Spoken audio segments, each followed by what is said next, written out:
Alright guys, so today we're going to be installing our FM radio into our 1997 Toyota Tacoma, and I'm going to show you how easy the install is. Alright, so first you got to decide where you want it. This is our radio, this is our bracket.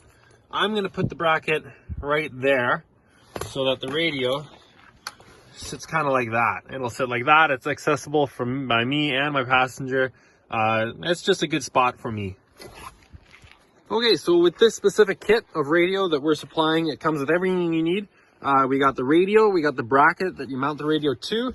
It comes with the mic, and it comes with the hardware to mount the radio, and then it comes with all this extra wire as well, so you can reach your power points and all that stuff. And in the line, it has these inline fuses, so that's great. No chance of blowing your radio at all. Okay, so for this specific radio, it's very simple. You just have a positive and a negative wire coming out of the radio. So you just need a positive wire, and then your negative you can just mount anywhere that's metal that's a ground. So I'm going to put my radio right over there, and then I'm going to have a positive wire going behind my dash to this switch, which I already have a live wire coming off the battery to this switch. So this will be great because then I can use the radio whether the truck's on or off. All right, so it's very simple. It looks a little messy right now, but once you put everything back together, it's very simple. This is the line coming from the radio. That's the fuse, and I got it hooked up to this switch here. This is the line that comes from the battery. That goes to that. So this way I have constant power going to the radio whether the switch is on or off. This switch is actually for my amber lights. This goes to my amber lights, so I don't need that. But I just needed the power source. So these radios are super simple. Anything that just has positive and negative, honestly, it's like just hooking them up to the battery. So you just got to run extra cord. And it's ridiculous how simple it is. All right, so like I said, after it was all put back together, it looks very neat. You can kind of see that's the cord right there. I'm just gonna tuck it in there after I'm done this whole install. All right, so now that we got our red wire hooked up over there, we got to find a spot to ground our negative wire. And I think all right, so now we have the negative wire hooked up there. I got it just self-tapped into that bracket, so that gives us the ground.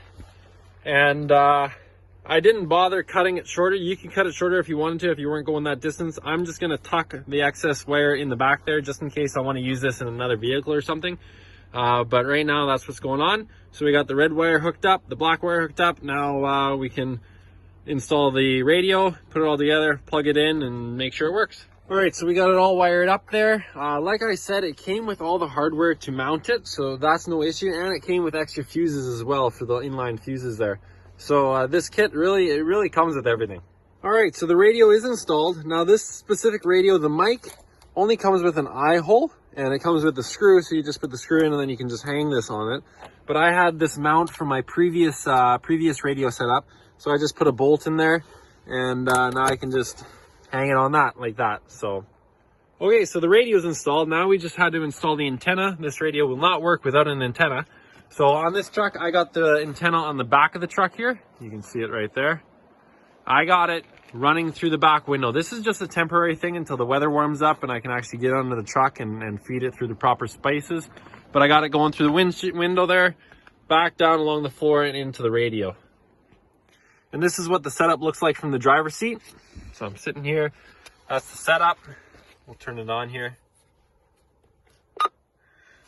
All right, so you can see the display. Right now I'm on LAD 1. I have it programmed for all the LADs, all the RR channels, and a couple loading channels. Matthew does do the programming, so he'll program it. Without the program, you just have the frequencies, and you got to channel through the frequencies, which isn't impossible, but you know.